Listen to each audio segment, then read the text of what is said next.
Alrighty, hello everybody and welcome back to yet another episode of The Gloving Paradigm, where I am your host, Peter, aka LPD Dubuque, and with me today is a very special guest. Most recently, the winner of the Mr. Freckles IGL competition that he hosted back in, was that 2021 or 2020? I don't remember anymore. 2021. Yeah. So IGL Comp 2021, our lovely winner, Ricky, aka Mr. 30K himself. How's it going? It's a wonderful day. The sun's shining right now.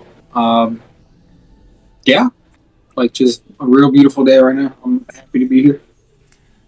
All right. So first things first, definitely want to pretty much just get the introductions out of the way. Like, what's a good brief overview of who you are and how long you've been gloving and all that? Yeah, so just about me. Again, like you said, my name is 30K, or for fun, because it's a shortened name down, 30 kinds of variety. I've been gloving for almost 12 years. My 12th year will hit in around June timeframe of this year. The teams I'm on, ISO, stands for Inspire Somebody, ICE, Intricate and Creative Environment, and Team Duma, which Duma, if I remember correctly, stands for Delivering Unique Moves Abruptly. I really love that team. I love all my teams, of course, but specifically right now, Duma is actually looking very prosperous right now, and I think that's going to be a team to look out for. Sidebar, but no, just a small thing. One true thing about me is like I love to have fun with this every single time. Like even with just the most simple interactions within gloving, it's always fun, no matter what, every single time. There's always something childish about me, in a good way, when it comes to the good old sparkly lights in my face. Right. So, as I stated before, you're the winner of the IGL comp. Probably one of the most recent comps to be completed, if I remember correctly. Except for like Flowtron, I know that the finals just were posted about 2 weeks ago, I think. Yes. So the IGL, Mr. Freckles' IGL comp, which let me just say before I say anything, massive shout out to Tuno, to Mr. Freckles and Doug for judging and hosting like one of the most pitch perfect comps. Like, yes, we use the IGL scorecard, and there are a lot of people that are not fans of that scorecard, which is very shocking to me sometimes. I think it's probably one of like the best standardized methods of grading and judging. And then an even bigger massive love to Mr. Freckles. One being like I love that man. I've known him for quite a bit of time. He's taught me a lot of good stuff, a lot of tutting and a lot of finger tucks. Like I a lot of my style does come from him, mainly in his nice structured tuts that he always throws. But the competition was a bit of a fastball, and if you would let me explain that as kind of detailed as possible, because it really started kind of as a joke. And when I say joke, I mean like me and a good friend of mine. His glover name is Riptide, and he was going to join the comp, and he was asking me to join the comp too.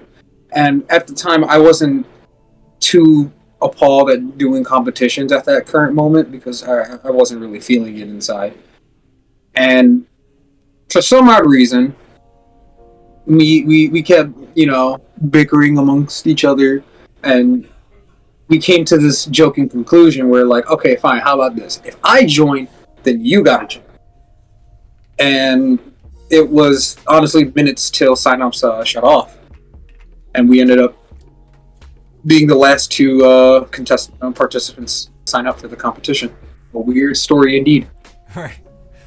No, that's interesting how that actually came about. So, granted, we can sit here and talk about the IGL scorecard for as long as we needed to, but I don't really see that being necessary. But I do think it'd be interesting to hear, since when you joined the competition and before your like first round was due, uh, were you looking at the scorecard and actually trying to break it down and be like, okay, where you can actually start tackling it on your first round, or how did you go about your process for your first round entering into a competition?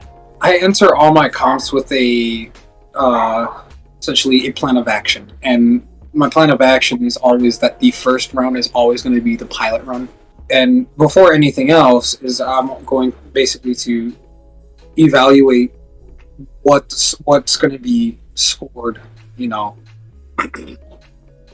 as far as like in categories from presentation style, execution, all that good jazz. And I'm not so focused of what the judge is going to be looking for. I'm always going to just look at what the scorecard is going to make me have to present in a way. So with the first round being the pilot run, that is mainly more so of just a shot in the dark. I would essentially say I don't want to take a shot, see what they're going to be looking for, and most of the time for me, my first rounds do take the longest because that's where I kind of like because it's a shot in the dark. You're not necessarily knowing where the target's at. You know what I'm saying? But you're gonna get a shot regardless. And well, with the first round, I guess I must have been lucky. My first round was my second highest scoring round. It was a 28. Song selection. I mean, thank God the competition was very lenient about song selection, and it was any genre. You could pick any genre, and it didn't really matter. But you when we explain a little more, you'll kind of see the genre progression, and if when I explain a little further more into the into each different round. But as far as what the first round goes, I mean, I stuck with something that was a little bit technical, but enough to work with. Definitely. If anybody's a big fan of Jansen, I'm a big fan of Jansen. Um, I felt like that the electric swing vibes kind of allowed me to really play with a lot of the technical moves that I was providing throughout the show, and to stay on. So, this is a big challenge for me to stay on beat with the first round in that song was definitely something I wasn't necessarily planning on because I was kind of going a little more cut and dry with it. I wasn't trying to go for anything of like anything anything more than just the surface value of the song, essentially. So I'm more kind of hearing like the drums, the hi hats, a little bit of like this weird sound here and this euphoric sound there, but I nonetheless I had a good scoring. I think I scored a 5 out of complexity. I think so. If I remember correctly, I think I scored 5 on complexity, and a lot of people were like shocked about that because people don't know this. Complexity doesn't just mean how hard you can do a move. It also means how well maintained and added some speed can you go with those moves. You know what I'm saying? So like, yeah, you can do like some regular like pedal cluster, and that could be like pretty conceptually complex. But if I were to do like, for example, platforming and move it in a very sophisticated and well-maintained path, that's still complex because that requires quick hand-eye reflex. Yeah. Again, I wasn't planning for that. This is just all what I like to do in a show. So had I realized that then, because I never realized it from first round, I never realized that was the case. I was one of those people that I always thought, well, hey, complexity just means how hard a move is. So, right. So would you say that you don't really take the time to really like study your judges and like know who your judges are? Because most judges have different bases on what they judge upon. So do you actually take that into account going into a competition at all, or is that something that you find out from your first round? Be like, okay, I now know I got my little litmus test to actually tell like where they are on the judging scale and stuff like that. No, honestly, I'm solely focused on just what the scorecard, whatever scorecard's being used in the competition. I only do that just because I should have full trust with my judges that they are going to judge accordingly based on the guidelines of each scorecard that they have to use. I mean, I personally think that the little bit of biasness from that judge does accentuate the judging a little bit more. But there have been cases where judges are a little bit too biased, where they only like the things that they like because that's what they've seen so much. And it is a true, not necessarily common factor in a competition. I wouldn't say it is kind of rampant in a way. I would say like it happens, but it's not as frequent as people seem to believe it is. But no, I really don't focus on who the judge is at all. Like I said, I put all the trust into them adhering to the guidelines. That's it. Okay. All right. Yeah.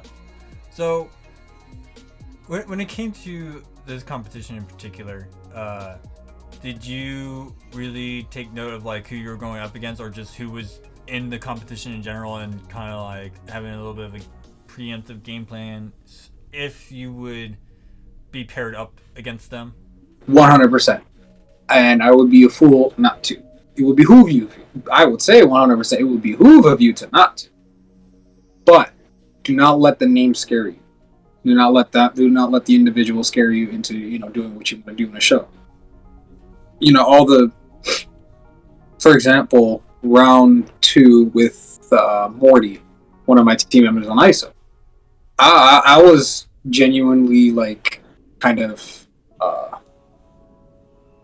attacked in a way, not like not in a dark fashion, but more so in like a light-hearted brotherly battle action.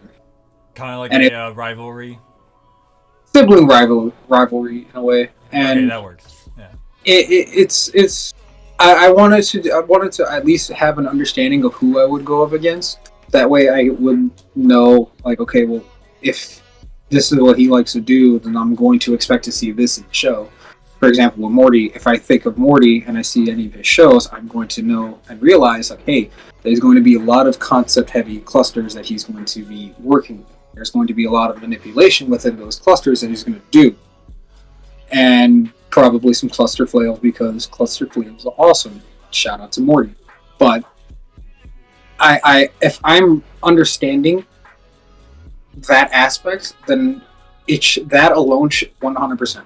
That alone shouldn't alter my style or whatever I'm going to show, regardless. You know what I'm saying? I want to do what I want to do, and that's the mentality that definitely carried with me throughout the entire competition. I'm going to do what I want to do based on whatever, but it was never about the person. And I think that if you do kind of do that, like, yeah, that will be a good idea for a video. It'll create like that competitive rivalry for, just for shock value, which is, like I said, 100% fine. I think that would make the competition like that much more cooler, like get that one like rival you wanted to be in the competition, and now you get the chance to, because you're in a competition together. Y'all go up against each other. I think Morty definitely was picking up on that type of vibe in his round, and my round kind of very coincidentally very much matched in a polar opposite way. So like if I remember, his video was very a crude, very heavy song, like, kind of like a real experimental bassy, I think, like down tempo vibe-ish. And then mine's was more very light, heartwarming and chill. You know what I mean? So it was a battle, kind of like a battle between good and bad in a way. Dark Jedi versus light Jedi type of ordeal. Right. So do you ever sit there and kind of curate your music choice based on who you're going up against when it comes to a competition? In the context of like the IGL comp, since it was very lenient on music choice and give you a lot more creative freedoms, as I guess I would put it. I would say there is a couple rounds that are like that, but it wasn't necessarily a sole. I never used it for a sole purpose unless it was those specific rounds. Like definitely Napsky was a round that fit like that. That when I actually seen Napsky, like I love Napsky. He's one of the greatest friends I've ever had in my life, and I know for him coming up as such a very young, not a very young, but a young Glover with very good experience and everything that he's learned in his arsenal, it's like still going up and up and up. So I did have an intention and a storyline, if you will, when it came to Napsky.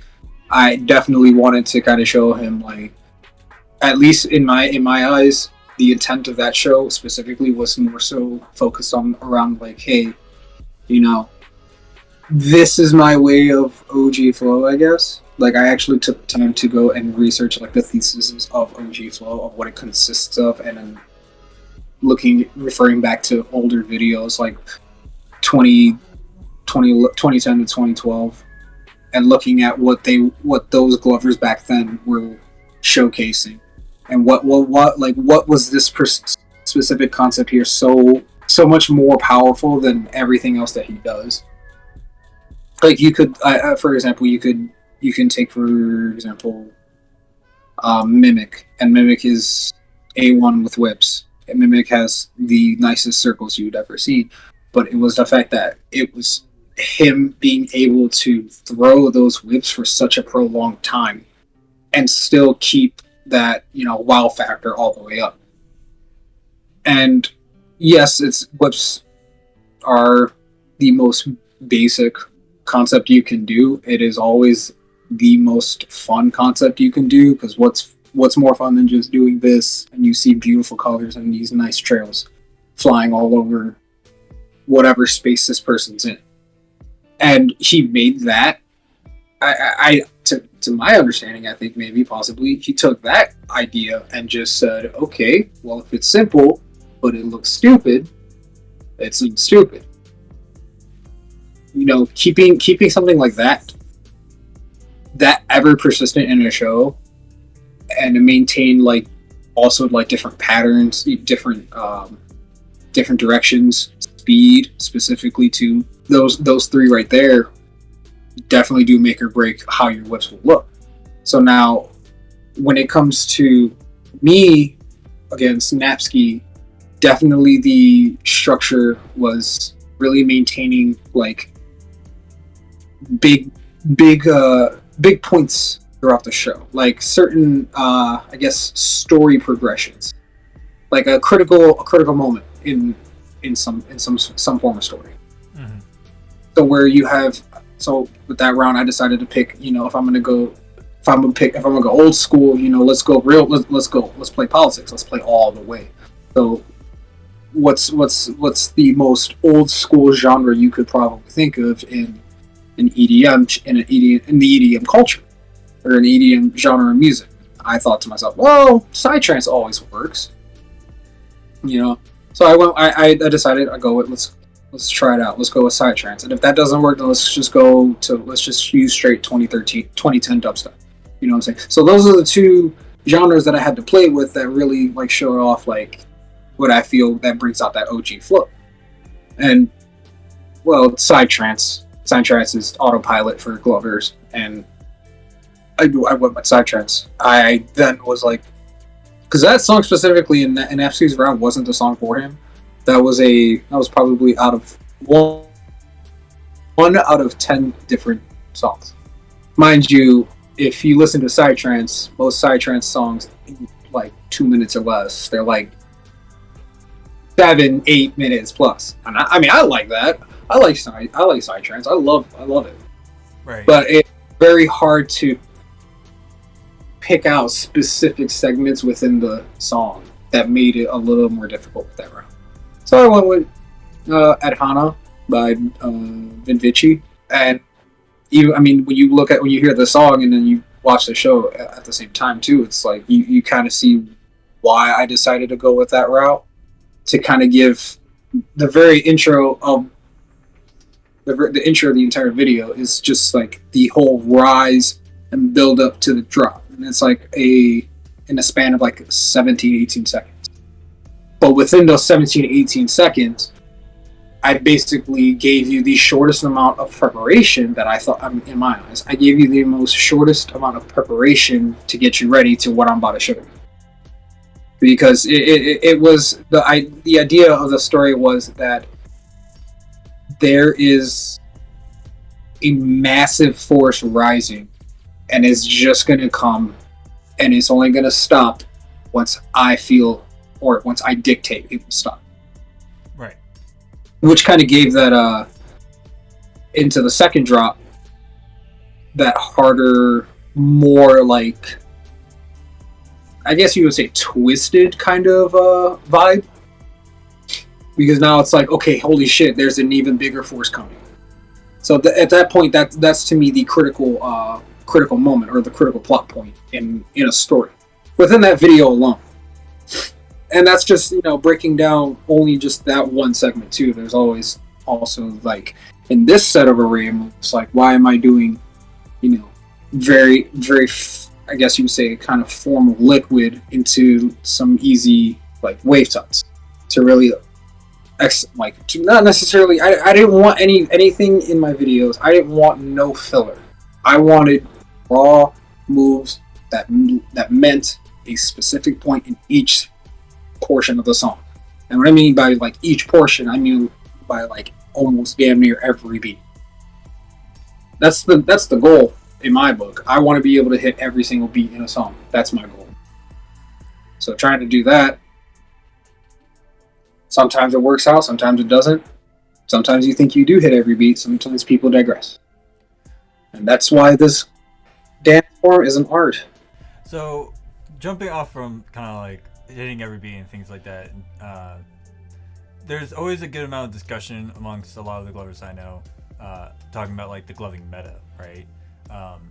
Did you feel like you had a good, strong understanding of what was going to catch the attention of the judges in this competition as kind of defining its own little meta, or were you just basing your understanding depending on like who you were going up against in the competition and not really caring about like which judges were in which category that they were deliberating on?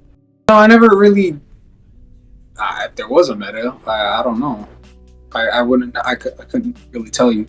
I wasn't so focused on whatever metas that were, like, I guess, used or like talked about or being like labbed upon. I wasn't. No, nothing of that like nature. I mean, as far as with the judges, if they, I'm assuming that if they see some glover using gloving meta, whatever the case may be, is. I mean, if it worked out to their favor, it worked out. But scores are gonna show otherwise. That's not to say like it's gonna give you a bad score in your show. I mean, if it works, it works. That's how I went about it. Okay, no, that's interesting.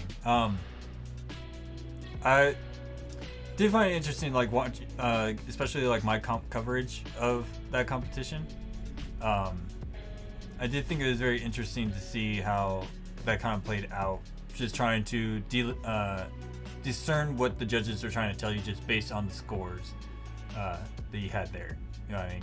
So, was there any points that where you were going through this competition that you were reading from the scorecard that they gave you each round? Like, were you able to kind of detail what they were telling you, like what they felt like you needed to work on, or did you have to go and ask them to have a breakdown of it every single time? I definitely did have to come a couple times to ask them, why did I get this score, or more of an analysis breakdown of what I got as far as my scores. It wasn't to the point where I felt like I was pestering them or anything but like nature, but definitely though Duck did do a very fantastic job of breaking down a lot of my scoring, and so did Tuna as well.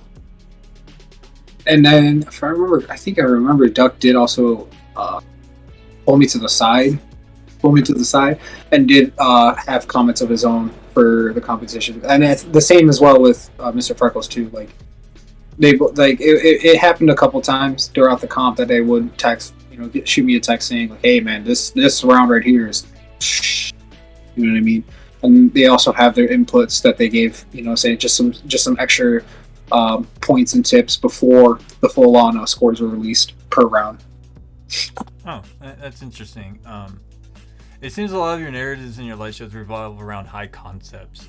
They kind of like tell stories of cosmic forces in the way that influence pretty much mortals on an individual and mass scale. Just kind of curious though, do you have any interest in telling more grounded narratives, or whether it's like more fantastical or more rooted in realism when it comes to your light shows? Like Rooted in, and I say it like that because I mean, yes, I take a lot of inspiration from outside things, clothing, like specifically for video games and movies and such like that. Playing the protagonist of something, but wanting to bring that into the real life is, to me, hard because people like to live in reality. Sometimes I don't like to live in reality, and I think sometimes that whenever I present a show, it gives this sort of effect. I don't know what the effect may be because that's not for me to say. That's for whoever is watching it or whoever is sitting in front of me to say. But for in this instance, I mean, I find that it's rooted in realism. Like you have somebody that is able to. It's like a theatrical play. You see everything all played out, but there is going to be an ending, and there are the characters, or it could be just one person telling a ballad of something. And that's the main one specifically. It's a person. It is one person telling the ballad of something. You know what I mean, or a parable as such. This is going to sound a little sensitive because it is religion, but certain biblical verses in the Bible definitely have helped making parables come to life in a way. And I don't want to explain too much into it. One, because I don't remember it off the top of my head right now, and it's two, because it's religion. But staying coexistent, of course. But however, out of respect for everyone else. But it is this concept in my head that is ever. It's to me, it's a paradox of a concept, but it's still true, and it's. Man, I'm gonna sound so crazy saying this, but it's time to activate the bigger brain. I'm gonna sound crazy when I say this, but we as Glovers have to speak with our hands. We don't ever talk about, hey, my hands are doing this, because we don't do that. Because everyone's gonna look at you like you're insane or you're spun out. We cannot talk. We cannot telepathically give you stuff. We cannot, make you say these things or whatever the case may be. It is specifically we talk with our hands, and for some reason when we move to what someone is saying something, that message conveys into body language somehow in a way. And I wouldn't necessarily call it body language, and probably what I'm going to call it right now, hand language. Not ASL, hand language. And I think that's not really spoken about essentially. Why is it that when we move our hands in a specific way to these words, to this section of the song, why does it make us feel like this? You know what I'm saying? Is it the physical reality of that I'm imitating some form of swayed, very sly movement that causes you to feel sad, whereas if I move very aggressively and in a very crude fashion, it shows off intensity and somehow anger, right? So when we pair emotions with the way we move and the way we do our dance, it is the simple fact that we as Glovers cannot speak to each other when we give each other a show, or when we record a show, or anything of that nature. So that's why when I say it's rooted in realism, it's the fact that we talk, but we don't talk. You understand what we feel. It is up to you to know, do you also slightly understand? Because you can't be 100%, you can't 100% make a show or give somebody a show, and what you're feeling in that current moment, it's not going to be 100% visual or 100%, understood. You can work up to the level, and I like to say it like this: you can work up all the way to that 99%, but it'll always be that 1% they will not understand, and that's probably for you to understand more so. So when I move, when I present anything in a show, like that's my number one goal. I want to be able to give 100% of myself and then some. And do I think I'm good at it? I don't know, to be honest with you. I can be told by numerous people that, yeah, you move like this and it makes everybody feel like this, but to me, it's literally just the way I feel about throwing a light show or giving anybody a show. Mm-hmm. Where I'm rooted in, you know what I mean? So, yeah, pretty much kind of like a lot of your concepts are very large. Just do you try to pretty much bring out a narrative of making a character identity, kind of like a headcanon for yourself as 30K, or do you just let what you are feeling at that moment kind of resemble what your character or the persona that you take on during a show? So, oh boy, my persona. If you were to allow me to explain what my persona is just me, and it just so happens that when I hear a song, and when I listen to the song, and then when I understand the song, I can become the song. So if I feel a certain way, if I feel a specific way about this one song, and it could be because of this one segment in this portion of the music, or it can be the entirety from start to finish. There is a reason for it. And I keep that reason on a high pedestal for that. That is my intent of the show. It can be that one portion of the song, or it can be literally from 00 to whatever number the song stops at. And I think I don't see really too many Glovers do that in the culture. I'm not saying I'm the only one that does it. I'm sure there's somebody that does. But, you can take a Glover who just gloves when they feel some type of way and they want to match a song that makes that, when they feel some type of way, let's say if they feel sad, they're going to match that with sad music or something that relates to what they're going through. Cause in a way, when you express yourself, you're expressing something that has happened to you as a person, as an individual. And for us to, let go of, steam, blow stress off, all that good jazz. That's what's going to come out from your hands. Again, referencing talking with your hands. And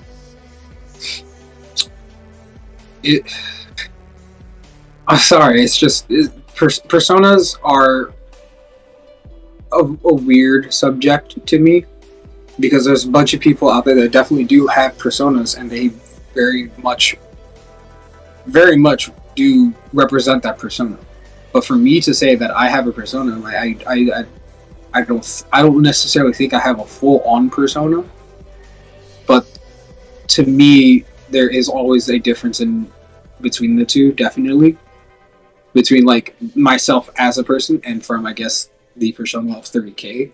To me, it's just the same person. For a lot of people, it's two different people. I can't change the way you look at me, kind of, but when it comes to 30K throwing a show, it will always be, it will stem from what I feel from the show. Or sorry, what I feel from the song. If I hear Excision, of course, I'm gonna go pretty nasty with it because Excision's cool, I guess. But if I were to go like lane 8, would you really want me to go like angry to some lane 8?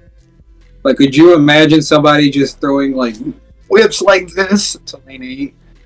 I don't No, think not really. I would be kind of confused by that. the confusion factor is going up.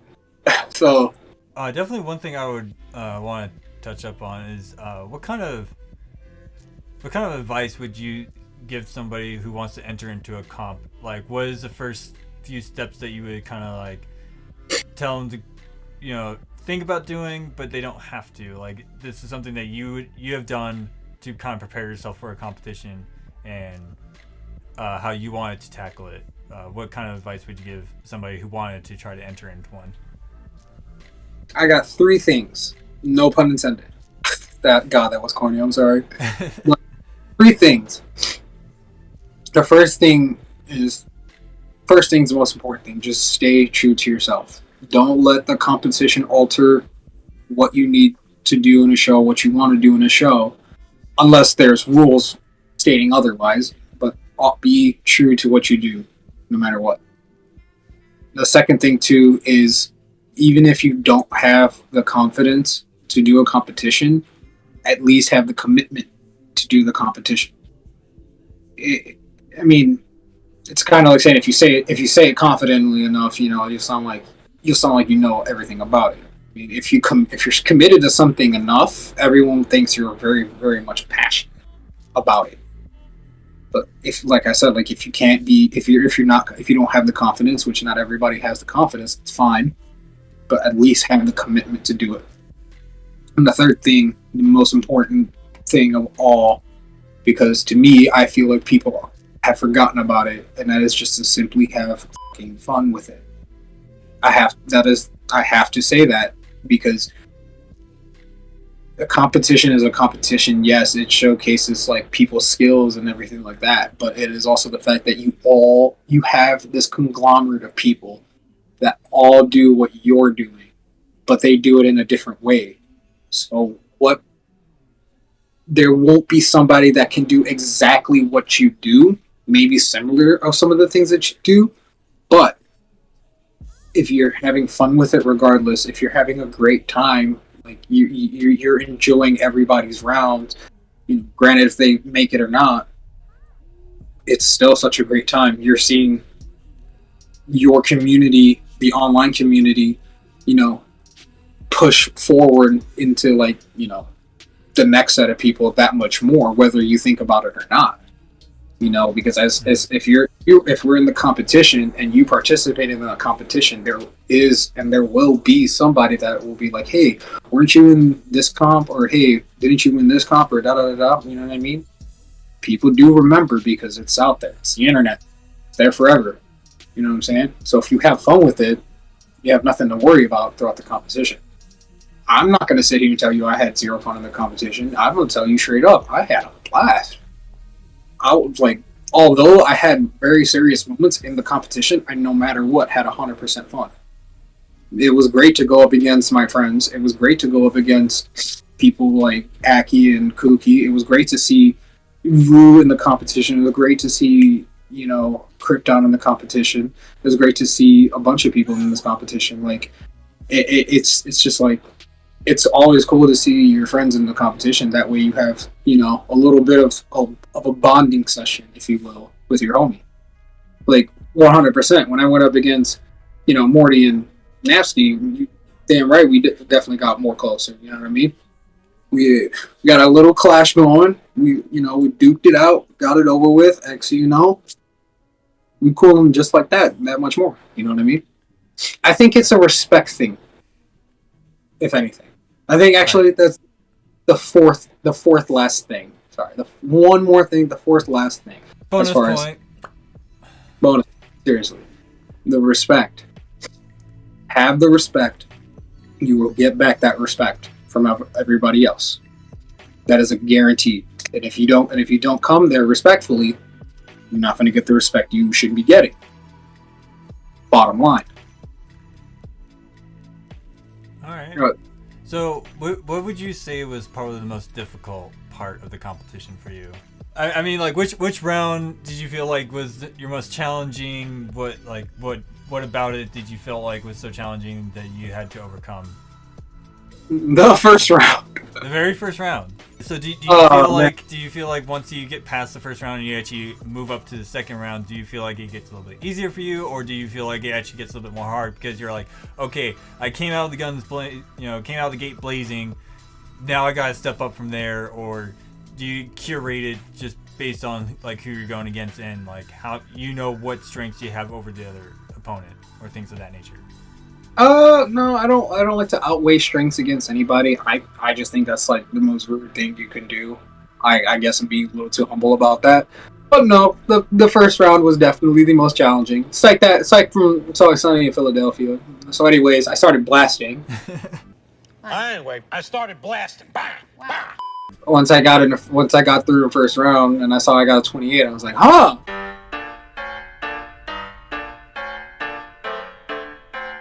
Okay. All right. I guess. Again, 100% shocked. Like, just shoot, go, see what happens.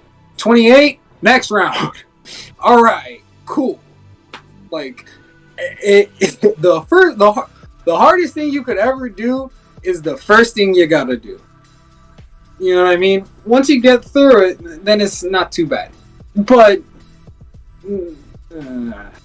after the first round, oh man, I definitely felt the pressure of like, okay, so I gotta now maintain this, right? I gotta keep going strong with every video, every round, and in a way, I'm gonna have to go harder every single round. I mean, that's you have to prepare for that. If that's the, or at least commit at. You know what I mean? If you make it through the first round, make it through all the rounds. I think it's just a matter of just not burning out. Especially like in a competition, just if you burn out, that's probably when you're gonna be like, all right, you know what I'm saying? And I think that's like the worst thing you could probably do in a competition. Not necessarily burning out, but like if you burn out and you're just like, yeah, you know what, I'm done. Like if you drop out or if you throw a mediocre show, like, I mean, that spot could have been for somebody else. You know what I'm saying? Right. So like make the spot worthwhile, even if you made it or not. So I guess that begs the next kind of question for me is when it comes to competition. Do you like the formatting that you had with the IGL comp, or do you actually think there was something else that you would kind of want to play with when it comes to a competition? Like, for example, you know, we had like the Whip Olympics. The rounds had like a little theme. Like it was hip hop one round, it was lo-fi hip hop another round, it was dubstep another round, stuff like that. Do you find that to be a little bit more engaging for you and other people to watch, because it kind of not necessarily restricts you, but it kind of puts you in a position to learn how to be a little bit more creative within the restrictions that you're getting? I definitely do think it provides a great challenge, and I'm a big fan of challenges. I do like it when competitions do throw curveballs like that, especially, for example, Flowtron. For example, the Cypher round was a very entertaining one, and a lot of people have mixed reviews about it. I think it was one of the coolest rounds that they have thought of, and then even in the prior rounds of or the last Flowtron for our team, definitely like having a theme that is ever persistent in a show is always cool. But with the IGL competition, and especially that it's the IGL scorecard, I personally think that the scorecard covers almost every corner on in a show. You know what I mean? It really, I think it does look at every single aspect that you could probably think of when you get a show from somebody in a format. Yes.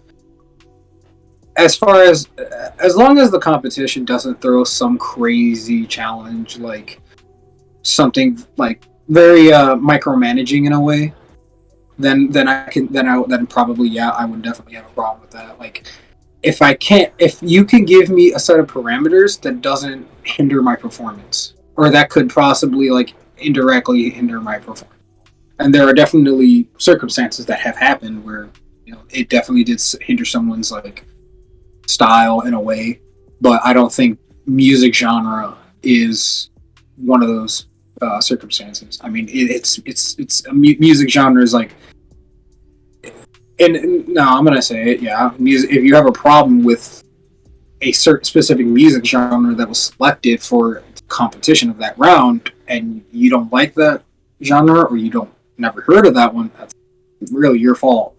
I mean, if the round permits you to only use like trap, and you don't like trap, well, I mean that's your fault. I mean, it's either you do the round or you don't. Well, it is a good challenge. I mean, it's something that you don't like, and you are not necessarily like being forced to do it, but it's like, can you come up with a competent show to genres that you do not favor?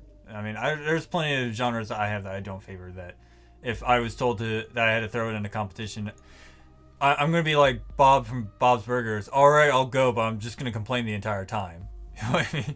So, but there is a very interesting question that kind of came up with how there's like a pit battles competition coming around. It brought up this kind of question about scorecards and whether or not we should keep them, and there is a kind of new rising push to get rid of scorecards altogether. What are your thoughts on that? No, I really think that we should keep scorecards. I think having a numerical value for a lot of people people aren't, too, what's the word I'm looking for? Not comfortable, but more, let me say it like this.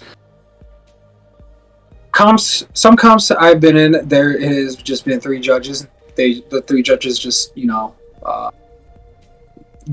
debated amongst each other and just like picked the winner, you know what I'm saying? For example, in 2018, a tutting competition that I was in, if I remember the judges correctly, it was Entourage, Mr. Freckles, and I think Genghis Wrath.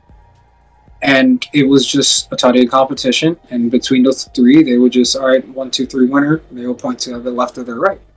Some people think that is a very classic way of judging. That is a very, traditional way of judging, yes. But I think having a numerical value for people that really do connect well with those specific parameters, I think, that to them, it benefit them to know that there is a specific number to tell me, hey, that this is where my, where my level of style is at. If I'm a 20, let's for example, the IGL scorecard, if I'm a 27 Glover, that means I can be a 30 scoring, Glover, no pun intended, or a 31 or 32. And I really do think it's beneficial. I think made with all the different iterations of scoring from other people amongst the community does also help, different references, especially for another example from Flowtron is how they have everything scored is within the 10-5 system. So 10 points on one concept, 5 in another one. So I think for my position in Flowtron is musicality storytelling. Musicality is 10 out of 10, and storytelling's 5 out of 5. And being able to, and the way that they described each segment or each point value does help, as the description says in that scoring, where like, hey, if you're hitting 7s, you are like 7 and 9, like you're really good. It is just like small little details, but if you're 6 to 4, you're like, okay, well, you kind of hear the main beat of the whole song, but there's some other sounds that you could hit. You know what I'm saying? And with that form of reference right there, I think that's going to give people maybe the edge to start to think like, okay, well, if that's where I'm being scored at, if I'm scoring a 6, but this is what 6, the categories of 6 tells me from this description, then what's not stopping me from just learning a song more so I can hit maybe, 7, 8, 9, or 10 possibly, you know what I mean? Right. And I think it's beneficial, 100%. Okay, on the scorecard things as well, a huge talking point that I always get with a lot of people as well is kind of like the point system and how it's set up. Some of them are 3, some of them are 4, some of them are 5. I usually kind of like sticking into the camp of kind of like unifying all the numbers into a single set. So if it's all out of 5, like all of them need to be out of 5, because it kind of like, in my opinion, that sets up the kind of like a standard of just, that grading scale of A, B, C, D, F type deal. 1 absolute beginner, 5 being like absolute best. And because some people are like, well, I don't really understand it out of 3, even though Amazing Lights even has their little their little pamphlet thing that really broke down like how to understand each score point and like what it constitutes. Do you feel like we need to reiterate on the scorecard, maybe come up with, build a new one off of what we already have now, or do you feel like the different variations of scorecards that we have coming out now between like IGL, GFC, Flowtron, well, Wimp Olympics doesn't really use a scorecard, but if it did, I'm sure it probably has its own variation of it. Do you feel like just having these different formats of scorecards actually is more of a benefit or a detriment? I think it's definitely a benefit. Different iterations of different scorecards will provide like a rough draft for other competition starters to make their own scorecard and such. And as far as with essentially the IGL scorecard, I think, oh man, I want to sound like a leader's OG, but like keep it as it is. I think it's because it's not because of like it's the first of its kind to come about, but it just so happens to be very standardized that everyone can understand it. Now, can other competitions make better scorecards? Yes, 100%. Somebody out there will eventually, I think, will eventually find out a very accurate scorecard that a lot of people will think, hey, maybe this should be the new thing, or this should be the new standard for gloving. I mean, gloving is ever so like changing every single day. There's always some like metas. There's different metas every day, like a game. A game comes out with a new update. There's a new style to the game. There's a new meta. There's new things to use. You know what I'm saying?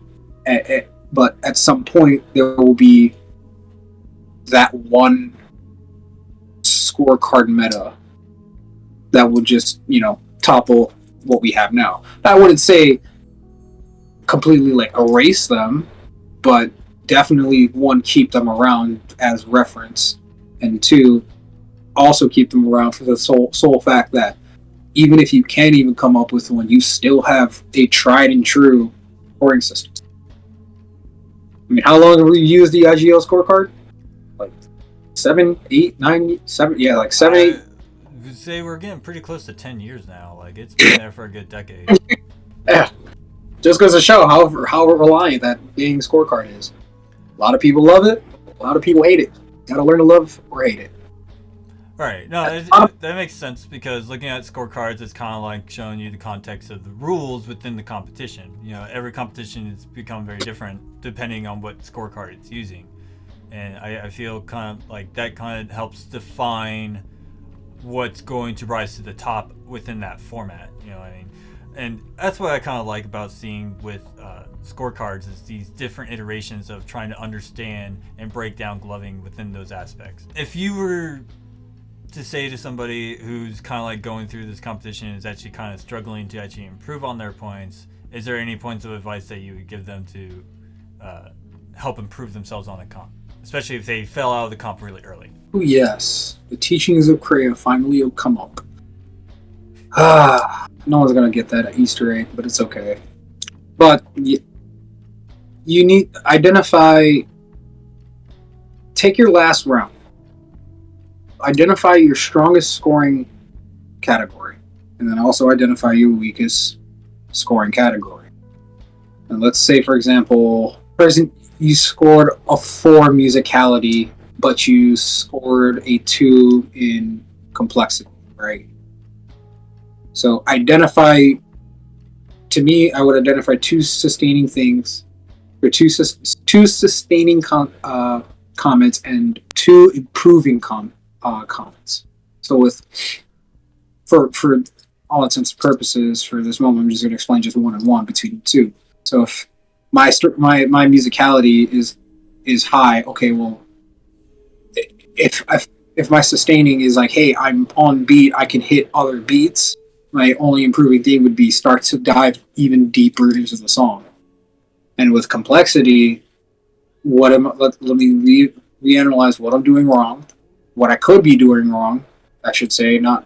There's no such thing as doing something wrong in clubbing, but see what I could be doing wrong and start breaking down whatever video I posted move by move or frame by frame or segment by segment.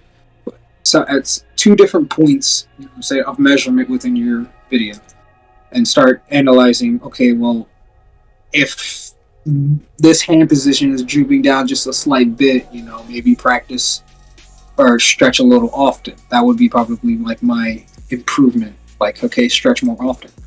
But now I need to look for at least one thing in my book. At least one thing. There can always be more, but at least one thing. Look for something that I did right. You know what I mean? When I did this tech combo right here, did it look good or did it look bad? No. Next combo.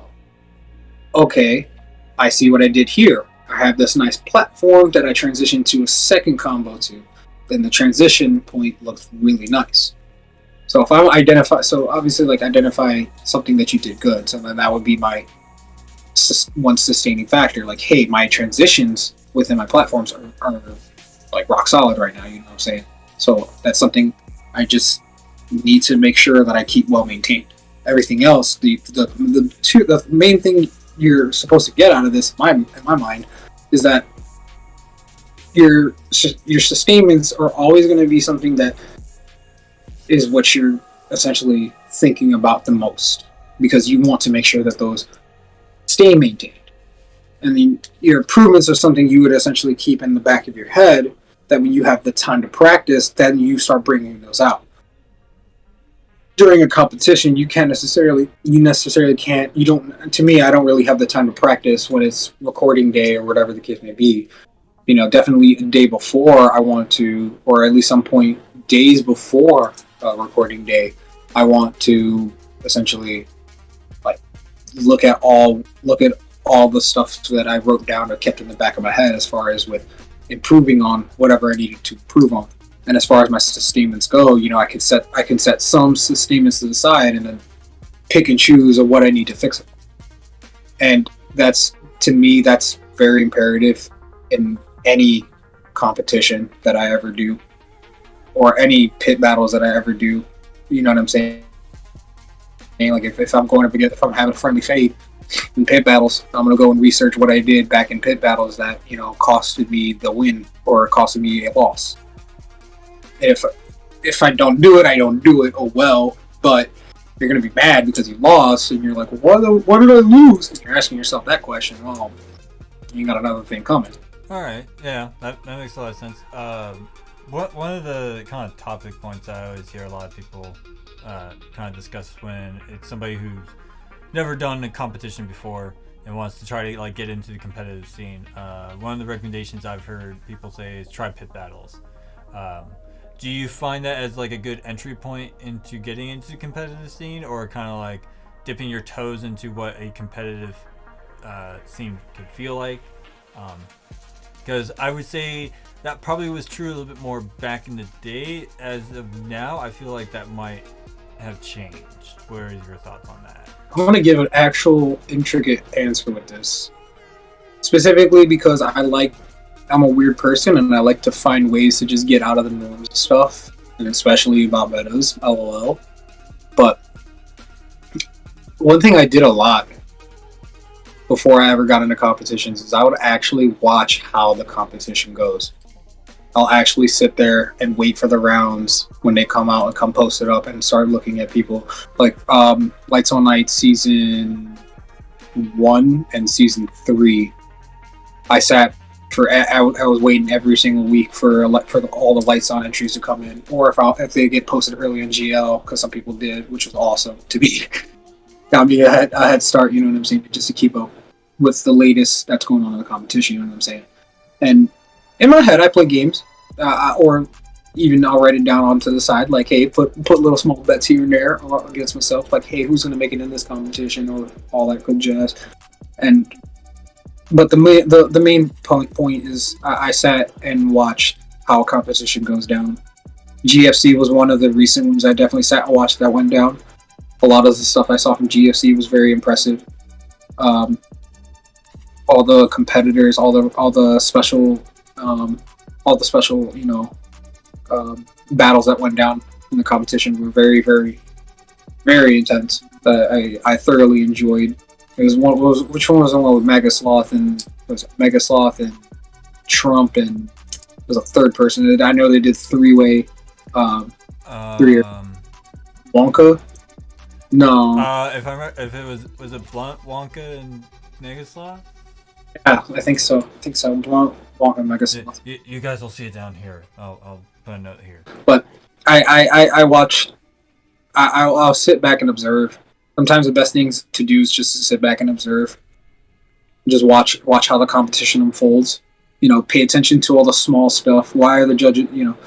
What are the judges looking for in this show? Why is this person doing this in this show compared to the last round? And da da da da.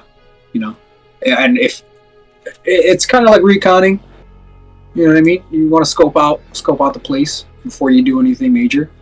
Now, if you want to go into pit battles and just, again, catch a friendly fade from somebody, by all means, go right ahead. If that helps you develop a way to get into competitions, by all means.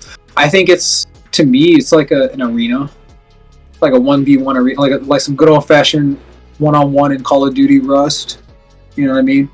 See who does the cool fucking shot or whatever. But eventually there's going to be a winner. You know what I mean? But no, I scope it out. Look through some binoculars. Call it a day. All right, yeah, that's something I always recommend as well. Is like if you want to try to get into competitions, watching previous comps and seeing how things played out. Be very interested to see. I wish there was a little bit more better coverage back then. Like there are playlists that you can sit there and you can watch through the playlists, but when it comes to actually seeing like the scorecards and stuff like that, you actually have to go digging for that stuff, just so you can actually get those resources and information compiled together. So that's probably a good segue to one of the other things I want to talk about as well. Is like when it came to your finals in the IGL comp, when you were like right there, what was your thoughts and feelings getting ready for that final round? Because if I remember correctly, you went up against Cookie for that round. Yeah. I know for me and Genghis Wrath, leading up to that round, we were very, very much hyped for the whole thing because Cookie really showed his hand very, very strongly in this comp. That he was very adaptable to the changes and who he's going up against, and he did really put out a banger of a show for that final round. But how did you feel going into that, and how was your plan of attack going for that final round? So, I know I said I joined this comp fully on as a joke, but let me break something. Let me explain something to you all real quick. And at some point, somewhere around the week before round one, next round needed to be posted, I remember I was literally just outside on my porch, letting my dog out, and I was just chilling, listening to music. It was a nice Monday morning before work, and I was just thinking to myself, like, I got through the first round, and I was never expecting for it to happen. I thought I was just going to get knocked out round one because it was a joke, you know what I'm saying? And I never did. So, kind of perplexed about it in a very, very harsh way. But it's going to sound unexplainable. I just felt this weird force hit me. like a straight giant palm pushed up against me. It wasn't even windy out at all, I remember. And they're like, I stood for a moment, I'm like, what the fuck was that? And I remember, deadass, I remember the next song that played was Imagine by John Lennon. And I thought to myself, well, who is the only fucking person in my world that really loves John Lennon like I do? That's my dad. So I realized, probably my dad letting me know, hey buddy, I think this is the day. This is the moment you gotta go and make it happen. So there I was in the final round, still feels surreal 100%. Like even thinking back about it, it still feels surreal to me. But I just remember like telling myself one night, I kind of stayed up late one night to record a video, and I'm like, what do I feel like that I'm doing wrong that these videos right here aren't setting the standard that I want to produce in a show? And there were different songs. Of course, there's always different songs for what you really wanted to do in the competition. But I looked back for inspiration, and I ran across a great inspiration of mine, Puppet. And I remember seeing that first Lights On round video, and I'm like, what about this video with this song made this entire show so powerful? When I mean powerful, I mean like every time I watch it, I damn near almost want to drop a tear. Like it's like raw emotion. You know what I mean? Right. So when I hear this, when I first was trying to listen to the song, I think it's Aubade, I can't pronounce it, but it's an Exclusion remix. And I hear the song, and I'm sitting there listening to it.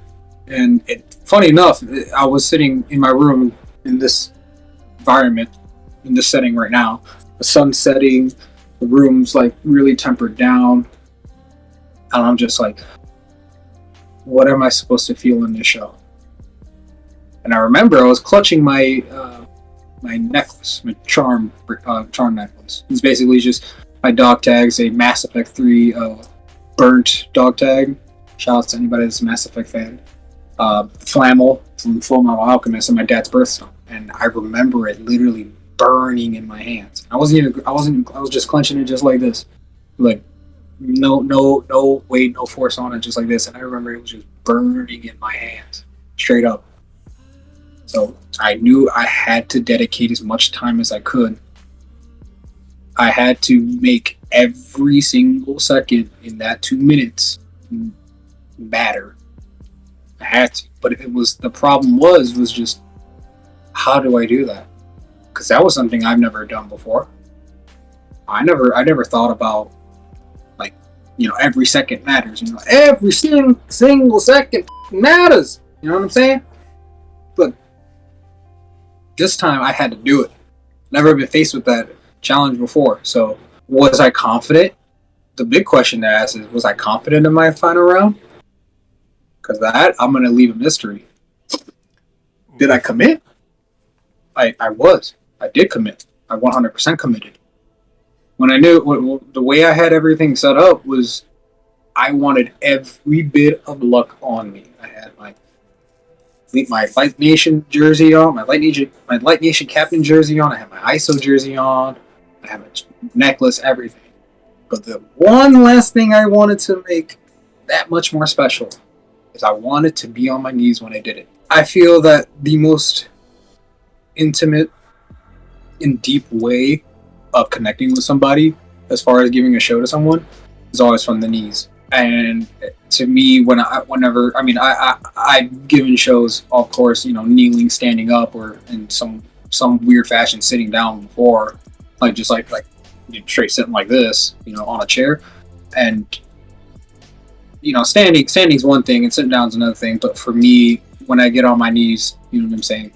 It's like, take that very righteously.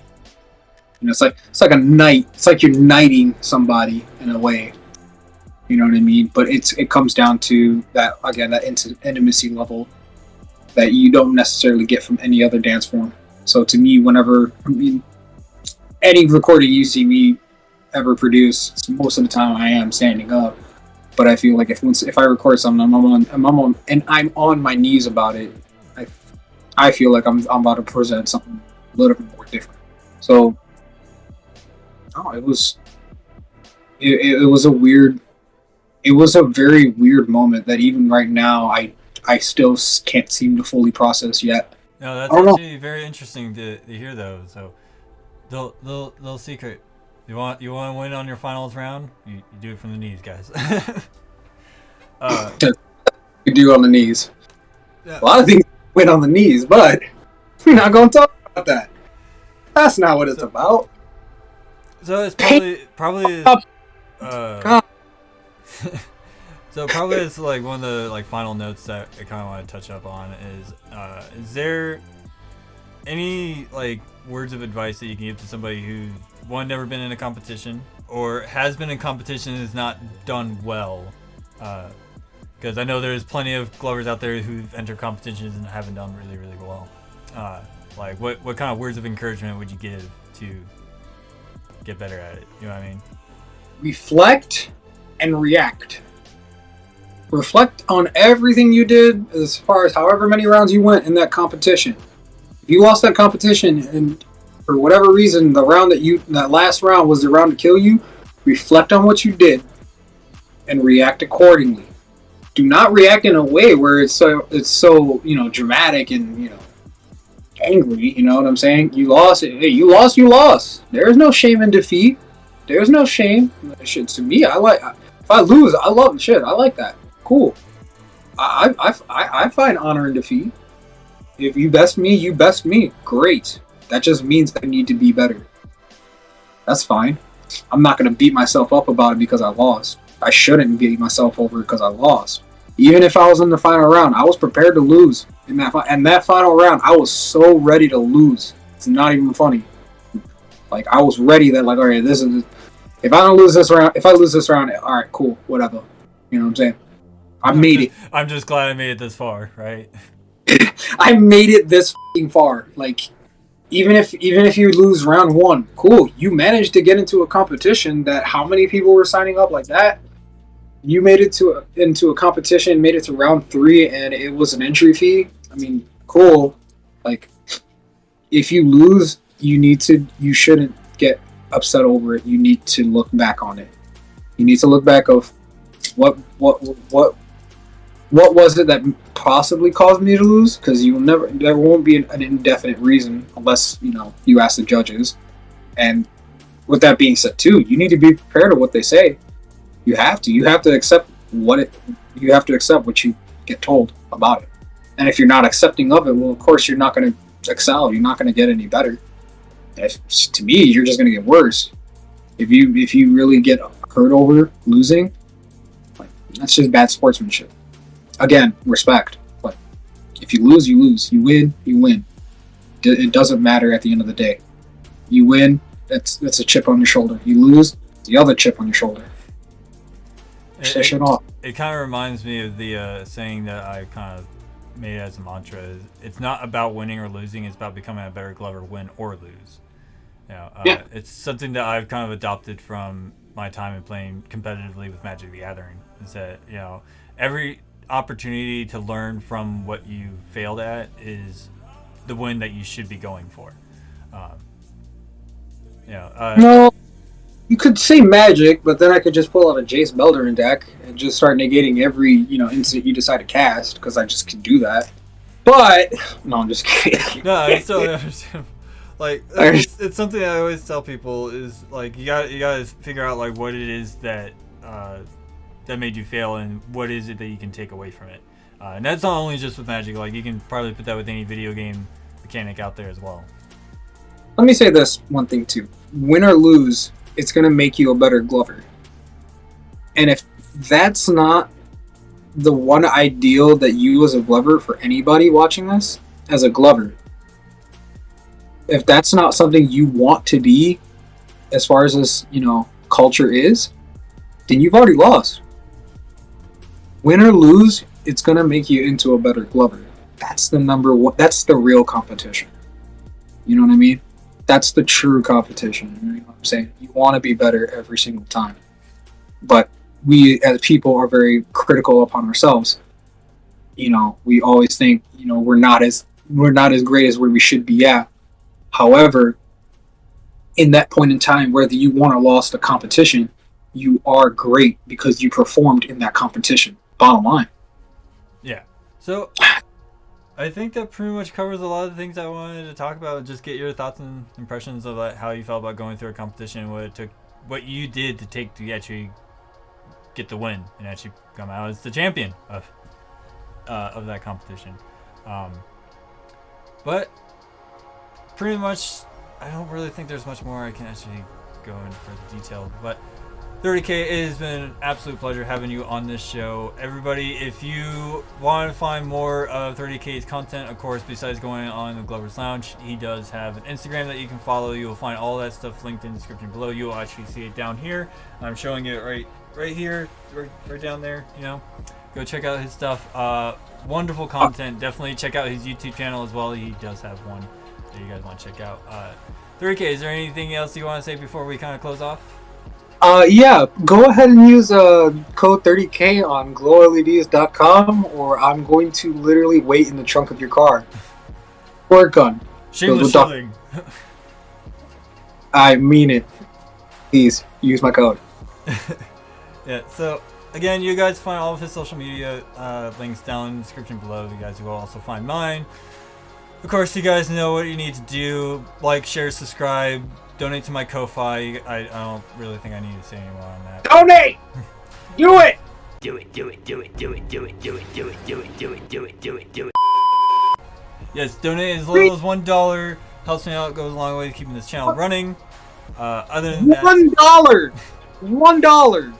Yes, this is a real silver dollar coin. $1. There you go. That's for you. Oh, why thank you.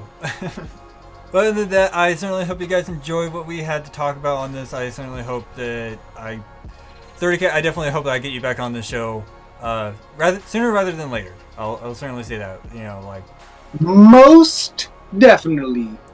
Love. Yeah. So other than that, I am your host Peter, aka LPD.